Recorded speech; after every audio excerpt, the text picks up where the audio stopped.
नमस्कार दोस्तों, एक बार फिर से आपके अपने YouTube चैनल मेवाड़ स्टडी में आपका स्वागत है। आज हम अध्ययन करने वाले हैं 10वीं कक्षा के गणित का पहला अध्याय वैदिक गणित। हम वैदिक गणित में सबसे पहले पढ़ने वाले हैं एकाधिकन पूर्णव्ययन विधि के बारे में, फिर पढ़ेंगे ऊर्ध्व व तिर्यक अभियाम विधि के बारे में। तो पहले पढ़ेंगे हम एकाधिकन पूर्णव्ययन विधि के बारे में। तो आपने 9th और 8th में भी इस विधि के बारे में सुना होगा और पढ़ा होगा। एक बार फिर से मैं रिवीजन करवा देता हूँ कि इस विधि में क्या है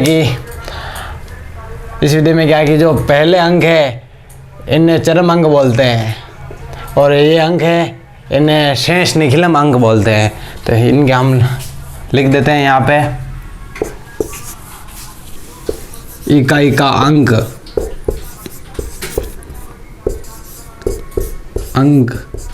इकाई के अंकों को इस विधि में क्या बोलते हैं? चरम अंक।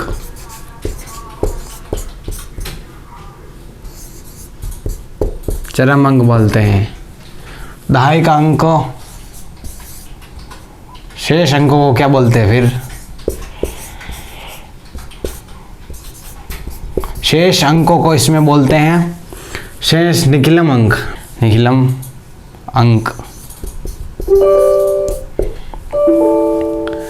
शेष अंक, इसमें जो इकाई का अंक होता है उसको बोलते हैं चरम अंक, और जो शेष अंक होते हैं इन इकाई के अंक को छोड़कर उसे बोलते हैं निखिलम अंक। तो हमारा ये पहला क्वेश्चन है 25 × 24।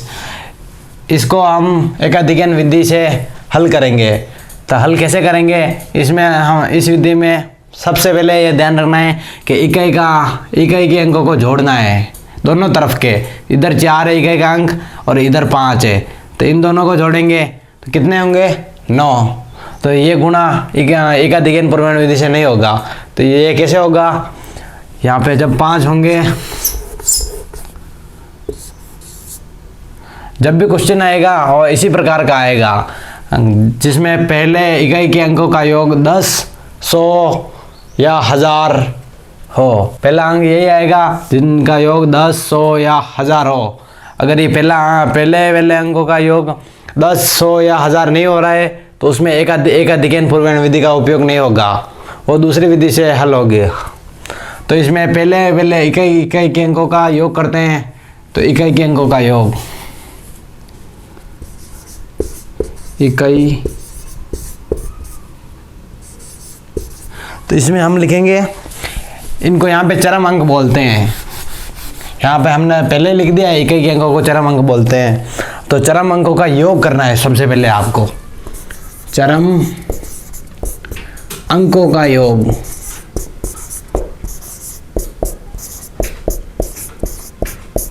चरम अंकों का योग। तो सबसे पहले क्या करना है? इकाई के अंक यानी चरम अंकों का योग करना है दोनों तरफ के। इसमें चरम अंक कौन सा है? 5 है, मतलब इकाई का अंक, एक अंक को ही पहले जोड़ना है। तो पहले यहाँ से 5 लेते हैं और यहाँ से 5, इन दोनों को जोड़ते हैं तो कितना होता है? 10। तो हमने क्या पढ़ा था कि अगर इकाई के अंकों का योग 10, 100 या 1000 हो तभी ये विधि लागू होगी। तो इसमें इकाई के अंकों का योग 10 हो रहा है, चरम अंकों का योग कितने? चरम अंक कौन से? 5 है इधर और इधर के भी 5 है, तो बराबर 10, मतलब ये विधि लगेगी इसमें। तो इकाई के अंकों का योग ये हो रहा है और शेष निखिलम अंक समान हो, यह अवश्य ध्यान रखिए। तो शेष निखिलम अंक कौन से? इन दोनों को छुपा दो आप। तो शेष अंक कौन से? 2 बचा इसमें और इसमें भी 2 समान है, दोनों तरफ 2 ही है, तभी ये विधि लगेगी। यहाँ पे अगर 3 भी हो सकते हैं, 4, 5 और कुछ भी। तो यहाँ पे हम इसे सॉल्व करते हैं। तो इसमें एक तरफ हमें लिखना है जो शेष अंक है। शेष अंक क्या है इसमें? 2। तो 2 से 1 बढ़ाकर 2 में 1 जोड़ते हैं तो कितना होता है? 3। तो यहाँ से 3 से गुणा करना है और इधर लिखना है 5 × 5। बस सिंपल है। 3 दूनी 6, 5 पंजे 25। तो इसमें हमने पहले क्या पढ़ा था? चरम अंकों का योग 10, 100 या 1000 होना चाहिए। इसमें चरम अंक कौन सा है? ये 5/6, इधर 1/6, तो इनका योग करते हैं। तो यहाँ पे इनका योग करते हैं 1/6 प्लस 5/6। तो इनका गुणा करते हैं तो 6 × 6, 5 × 30 बटे 6 छक्के 36, तो ऊपर हो गए 36 और नीचे भी हो गए 36, तो 36 से 36 कट गया बराबर 1। तो इसमें यह विधि लागू होगी क्योंकि इसे इनका योग आ रहा है 1, 10, 100, 1000। तो इकाई के अंकों का योग कितना हो रहा है? 1 हो रहा है, तो ये विधि लगेगी। और इसमें भी ये देख लेते हैं। फिर शेष निखिलम अंक समान है, तो 5/6 और 1/6 को छुपाने के बाद में क्या दिखता है? इधर 31 दिखते हैं और इधर भी 31, तो समान है दोनों अंक, तो इसमें भी यह विधि लगेगी। तो क्या करना है? इधर 31 है, 31 में एक और जोड़ेंगे तो कितने होंगे? 32। 32 का गुणा इसके साथ करना है, 31 × 32। इधर क्या होगा? 1/6 इंटू 5/6, यही उतार देना है, बस सिंपल है। इधर कितना होता है? 5 × 5, 5/6, और इधर हम इसका गुणा करते हैं अब, तो 32 × 31, 2, 3, 3, 3 × 6, 3 × 9, 2। इसका आंसर आता है, हमने गुणा कर लिया, इसका आंसर आता है 999। तो ये लिखना है 999 सही 5/6 है, मतलब ये नहीं लगाना है अभी। 996, 902 है यहाँ पे, 992 है, 992 सही 5/6, तो हो गया। और एक बार फिर समझा देता हूँ। हाँ, यहाँ पे हमने कोई भी गुणा दिया हुआ आएगा परीक्षा में, तो उसमें सर्वप्रथम क्या देना है? अगर यहाँ पे लिख रखा है एकाधिकन पूर्वण विधि से हल कीजिए, तो सबसे पहले हमें देखने हैं इकाई का अंक, दोनों तरफ के इकाई का अंकों का योग करेंगे। इधर इकाई का अंक क्या है? 5 है, इधर 5, 5 2 5, 5 10।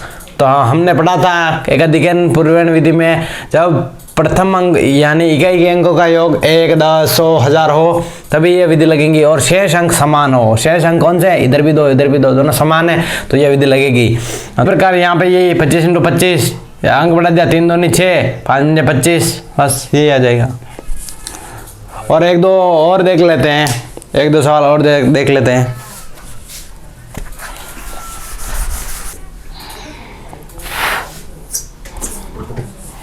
तो दोस्तों अब हल करेंगे उदाहरण नंबर 3। तो इसमें क्या है? एकाधिकन पूर्वण विधि से हल करना है इसे। तो हमने क्या पढ़ा कि पहले यानी इकाई के अंकों का योग करना है दोनों तरफ के। तो इकाई के अंक इधर 4 है, इधर 6, तो 4 और 6 कितने हुए? अभी जोड़ देते हैं, 4 + 6 बराबर 10। 10 हो रहे। तो हमने क्या पढ़ा था? 1, 10, 100, 1000 हो इकाई के अंकों का योग, तभी यह विधि लागू होगी। तो हो रहा है। और शेष अंक जो है समान है, इधर भी 4 है, इधर भी 4 है, तो यह विधि लगेगी। इसे हल कैसे करते हैं? यही सिंपल तरीका, इधर 4 है, दोनों तरफ 4, इनको छुपा देते हैं, 4 4 बचते हैं, 4 में 1 जोड़ा तो कितने हुए? 5। तो 5 का गुणा इसके साथ। फिर इधर 6, इधर 4 है, तो 6 × 4, 5 चौके 20, 6 चौके 24। आंसर कितना आएगा? इधर 20 का 20 लिख देना है, इधर 24 का 24 लिख देना है, तो आ जाएगा 2024। बस सिंपल है। और इसमें उदाहरण नंबर 4 पढ़ेंगे हम। ये एक बार और समझा देता हूँ उदाहरण नंबर। अब उदाहरण नंबर 4 पढ़ेंगे। तो इसमें यही करना है, पहले इकाई के अंकों का योग करना है। इधर इकाई का अंक क्या है? 7 है, इधर 3, 7 × 3 10, तो ये विधि लगेगी। इधर शेष अंक समान, इधर भी 5, इधर भी 5, तो 5 में 1 जोड़ा तो कितने हुए? 6, 5 × 6, इधर 3 × 7, 5 छक्के 30, 7 तिया 21, तो क्या आएगा? 30 21, 3021। सिंपल है, आप नोट कर लो इसको। दोस्तों अब हम पढ़ रहे हैं उदरवतिरेकव्याम विधि। ये हमारे 10वीं कक्षा के चैप्टर में है। इस विधि को समझते हैं अब। तो इसमें सिंपली क्या करना है? सबसे पहले तो आपको इनको उतारना है। कैसे उतारना है? तो लिखना है 341, इसके नीचे लिखना है 232, कोने का निशान और एक लाइन खींच देनी है। और इसमें सबसे पहले क्या करते हैं? तो इस अंक को छुपाते हैं, या इस साइड से छुपा लो आप। पहले इसको छुपा लो। तो इधर क्या दिख रहा है? 34 और नीचे 23, तो यहाँ पे लिखना है, कितने लिखने हैं? 34 और 23। एक को छुपाया, 2 को छुपाते हैं, तो कितना दिख रहा है? 3 और 2, 3 और 2, और इधर से छुपाना है। अब कितना दिख रहा है? 41 और 32। तो यहाँ पे 41 और 32। अब 2 को छुपाते हैं तो कितना दिख रहा है? 1 और 2, 1 और 2। अब इसका इनके साथ गुणा हो जाएगा और इनका क्रॉस होके गुणा हो जाएगा, और इनका इसके साथ, इसका इसके साथ, और इसका ऊपर नीचे। इसका भी इधर हुआ वैसे ही गुणा यहाँ पे हो जाएगा, और यहाँ पे ऊपर इधर हुआ जैसे ही। एक बार वापस समझाता हूँ आपको। 341 का गुणा 232 के साथ करना है। हमने इसको ऊपर नीचे उतार दिया जैसे हम साधारण गुणा करते हैं वैसे। तो यहाँ से किसी भी साइड से ले लो ना, आप इधर इस साइड से ले रहे हो तो इस यहाँ से लिखना है 34 का गुणा 23 के साथ। एक अंक छुपाया हमने, और 2 अंक छुपाते हैं। कितना दिख रहा है? 3 और 2, 3 और 2 आ गए। अब इधर से छुपाते हैं, इधर 41 और 32, इधर 1 और 2, इनका गुणा करते हैं। तो 3 का गुणा 2 के साथ हो गया, फिर इधर ये, फिर इसका गुणा इसके साथ, तो 3 तिया 3 इंटू 3, फिर क्या करना है? प्लस करना है, प्लस 4 इंटू 2। इसको कोष्टक में लिख देते हैं हम। और फिर अब इसकी बारी आई तो इसका गुणा इसके साथ 3 इंटू 2, फिर प्लस इसका गुणा इसके साथ 2 इंटू 1, फिर प्लस इसका गुणा ऊपर का गुणा नीचे के साथ। ऊपर क्या है? 4 इंटू नीचे 3। अब इसका गुणा इसके साथ 4 इंटू 2, फिर प्लस क्या करना है? 3 का गुणा 1 के साथ।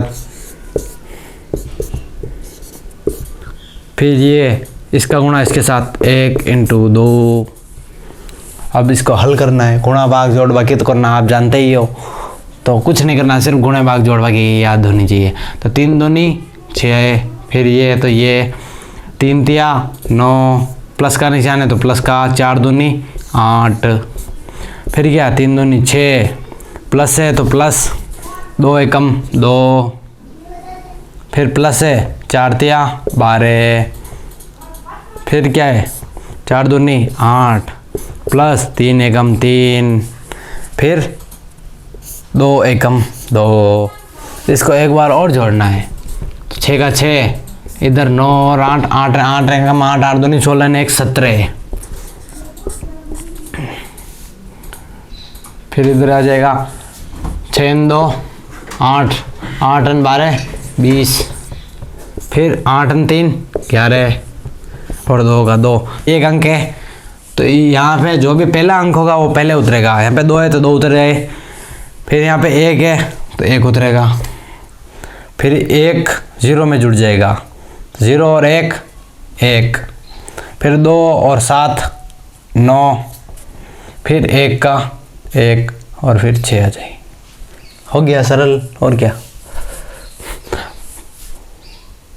तो आज की कक्षा में हमने पढ़ा एकाधिकरण पूर्वण विधि और ऊर्ध्वतिर्यक व्यायाम विधि के बारे में। अगले वीडियो में हम लेके आएंगे आपके लिए निखिलम विधि और अन्य प्रकार की जो विधियां हैं उनके बारे में हम सीखेंगे। हम पढ़ेंगे नहीं, हम उनके बारे में सीखेंगे, आपको समझाएंगे। तो आज की क्लास में बस इतना ही। कल कुछ नया लेके आपके लिए फिर हाजिर होंगे। तब तक के लिए नमस्कार।